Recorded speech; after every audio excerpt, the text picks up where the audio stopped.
جناب اسپیکر، مسئلہ صرف اس ایوان میں نہیں ہے، پورا ملک اس وقت پریشانی اور اضطراب میں مبتلا ہے۔ عام آدمی کے پاس نہ تو روزگار ہے اور نہ ہی جان و مال کا تحفظ۔ یہاں پر محکموں کے محکمے ملیامیٹ کیے جا رہے ہیں، ادارے ملیامیٹ کیے جا رہے ہیں، اور وہاں پر ہزاروں لاکھوں بے روزگار ہوتے جا رہے ہیں۔ اس کا فکر کس نے کرنا ہے؟ ظاہر ہے کہ پارلیمنٹ نے اس کے بارے میں سوچنا ہے۔ اگر گورنمنٹ کوئی غلط فیصلہ کرتی ہے، عوام کے مفاد کے خلاف فیصلہ کرتی ہے، ملک کی اکانومی پر اس کے منفی اثرات مرتب ہوتے ہیں، تو ایک پارلیمانی فورم ہے کہ جہاں اس کو ڈیبیٹ میں لایا جاتا ہے اور اس پر بات کی جاتی ہے کہ حکومت کا یہ اقدام صحیح ہے یا غلط ہے۔ اور اگر اپوزیشن ایک صحیح تجویز دیتی ہے تو حکومت فراخ دلی سے اس کو قبول کرتی ہے۔ یہاں تو جہاں اپوزیشن کو کہیں پر ضد اور ہٹ دھرمی کا مظاہرہ کرنا چاہیے، 1 سال سے میں دیکھ رہا ہوں کہ حکومت کی سائڈ سے بڑی ضد اور ہٹ دھرمی کا مظاہرہ ہو رہا ہے۔ جناب اسپیکر، میں یہاں پہلے بھی یہ بات کہہ چکا ہوں اور آج دوبارہ اس کی طرف جانا چاہوں گا، کیونکہ مسئلہ ملک کی سالمیت کا ہے۔ ملک کی سالمیت کے حوالے سے کم از کم میرے مشاہدات یہ ہیں کہ ملک کی سالمیت کے حوالے سے پالیسی ایوانوں میں نہیں بنائی جا رہی، حکومتی حلقوں میں نہیں بنائی جا رہی، بلکہ بند کمروں کے اندر ماورائے حکومت، ماورائے سیاست، ماورائے پارلیمان پالیسیاں بنائی جا رہی ہیں، اور ہمیں ایک لمحے کے لیے بھی اس کی اجازت نہیں ہے کہ ہم ریاست کی بقا، اس کی سالمیت کے حوالے سے یا کوئی بات کر سکیں یا کوئی تجویز دے سکیں۔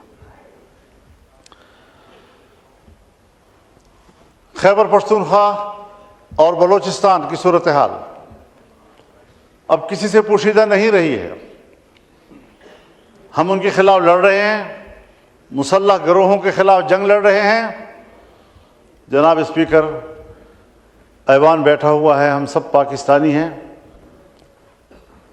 ہمارا امن ایک ہے، ہماری معیشت ایک ہے، ہماری عزت و آبرو ایک ہے، ہمارے مشترکات ہیں، قدریں ہیں، اور اس حوالے سے ہمیں اس بات کا ادراک ہونا چاہیے کہ اس وقت 2 صوبوں میں حکومت کا کوئی رٹ موجود نہیں ہے۔ اور اگر میں آج وزیر اعظم سے یہاں ہوتے اور ان کے خدمت پہ بصد احترام یہ عرض کرتا کہ قبائلی علاقوں میں کیا ہو رہا ہے، اس کے ساتھ متصل اضلاع میں کیا ہو رہا ہے، بلوچستان میں کیا ہو رہا ہے، تو شاید وہ یہی کہتے کہ مجھے اس کا کوئی علم نہیں ہے۔ اگر میرا حکمران جس حیثیت میں بھی ہے ملکی معاملات کے بارے میں اتنا بے خبر ہے، اور مجھے یاد ہے ایک زمانے میں ہم نے مل کر کام کیا ہے، افغانستان ہمارے جرگے جاتے تھے، اور میں نے جب ان سے پوچھا تو ان کو کوئی علم نہیں تھا۔ کون فیصلے کرتا ہے؟ کہاں فیصلے کیے جاتے ہیں؟ ذمہ دار تو کل پاکستان ہوگا، ذمہ دار تو حکومت بھی ہوگی اور اپوزیشن بھی ہوگی، ذمہ دار تو پارلیمان ہوگا۔ عوام کی نظر میں تو ہم ذمہ دار ہیں، اور حقیقت یہ ہے کہ اس ملک میں کوئی سویلین اتھارٹی اس وقت موجود نہیں ہے، کوئی نظریاتی سیاست موجود نہیں ہے۔ مکمل طور پر پاکستان میں خاص اسٹیبلشمنٹ وہ بند کمروں میں اور اپنے محلات میں جو چاہے فیصلہ کرتے ہیں اور حکومت کو ان کے فیصلوں پر انگوٹھا لگانا پڑتا ہے۔ ہمیں کچھ یہاں سے نکلنا ہوگا یا نہیں نکلنا ہوگا؟ انہی دبیز پردوں کے پیچھے ہم نے سیاست کرنی ہوگی، ہم نے ملک کو چلانا ہوگا۔ جناب اسپیکر، میرے علاقے میں ایسے ایریاز ہیں جس کو فوج نے بھی خالی کر دیا ہے، پولیس تو خالی کر چکی تھی۔ بتا دوں آپ کو، ایوان کو بتانا چاہتا ہوں، وہ علاقے کہ جو پولیس تو خالی کر چکی تھی لیکن فوج بھی خالی کر چکی ہے، اور جہاں پر جنگ ہو اور پولیس بھی نہ ہو اور فوج بھی نہ ہو تو وہ ایریا کس کے قبضے میں ہوگا اور وہاں کس کا ریٹ ہوگا؟ اور دل پہ ہاتھ رکھ کر مجھے کہنا پڑتا ہے، انتہائی درد دل کے ساتھ کہنا پڑتا ہے کہ اس وقت بلوچستان کے 5 سے 7 اضلاع اس پوزیشن میں ہیں کہ اگر وہ آزادی کا اعلان کر دیں تو اگلے دن اقوام متحدہ میں ان کی درخواست کو قبول کر لیا جائے گا اور پاکستان کو تقسیم تصور کیا جائے گا۔ کہاں کھڑے ہیں ہم لوگ؟ میری گفتگو کو جذباتی گفتگو نہ سمجھا جائے، میں جذباتی باتیں نہیں کیا کرتا، لیکن حقائق تک پہنچنے کے لیے پارلیمنٹ کو بھی پہنچنا ہوگا اور حکومت کو بھی پہنچنا ہوگا۔ اس وقت جب ہمارا ایوان یہاں بیٹھا ہے، صوبہ خیبر پختونخوا کے جنوبی اضلاع، اس وقت وہاں کوئی حکومت نہیں ہے، وہاں کوئی پولیس نہیں ہے، پولیس چوکیاں اندر سے کنڈے لگا کر بند کر دی گئی ہیں اور پولیس عملہ اس میں محصور ہے، اور سڑکیں اور علاقے اور گلیاں یہ مسلح قوتوں کے ہاتھ میں ہیں۔ کب سوچیں گے ہم ملک کے لیے؟ کب سوچیں گے ہم اس بات کے لیے کہ اس ملک کی بقا کا بھی کوئی سوال ہے؟ آج اگر کوئی بقا کا سوال پیدا کرتا ہے، اس پر چیخ و پکار کرتا ہے، برا منایا جاتا ہے۔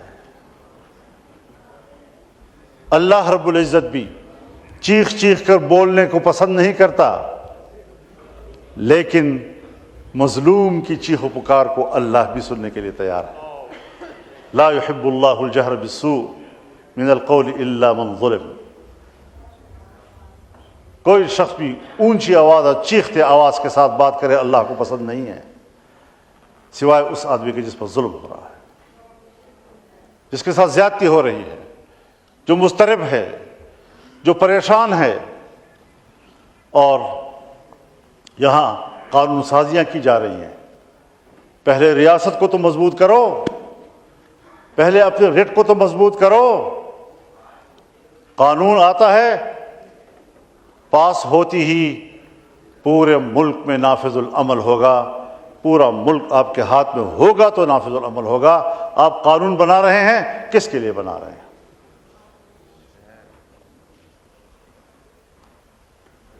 صوبوں میں اسمبلیاں ہیں، لیکن صوبوں کی اسمبلیاں بھی عوام کی نمائندہ نہیں ہیں، اور جب بغاوتیں پیدا ہوتی ہیں، جب عوام باہر نکلتے ہیں، تو کوئی منتخب نمائندہ جو آج منتخب کہلاتا ہے وہ پبلک کا سامنا کرنے کی پوزیشن میں نہیں ہے، خواہ چیف پوزیشن کیوں نہ ہو، وہ عوام کا سامنا کرنے کی پوزیشن میں نہیں ہے۔ آپ کا ممبر پارلیمنٹ عوام کا سامنا کرنے کی پوزیشن میں نہیں ہے، آپ کا منسٹر عوام کا سامنا کرنے کی پوزیشن میں نہیں ہے، کیونکہ عوام اس کو اپنا نمائندہ نہیں سمجھ رہا۔ جنگ ہے نظریات کی اور اتھارٹی کی۔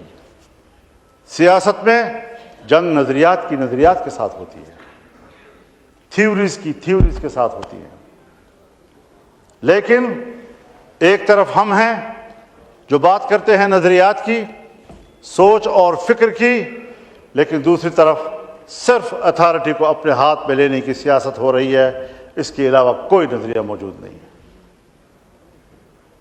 جھوٹی موٹی جیسے کیسے اتھارٹی ہو، ایسی اتھارٹیاں تسلیم نہیں کی جاتی.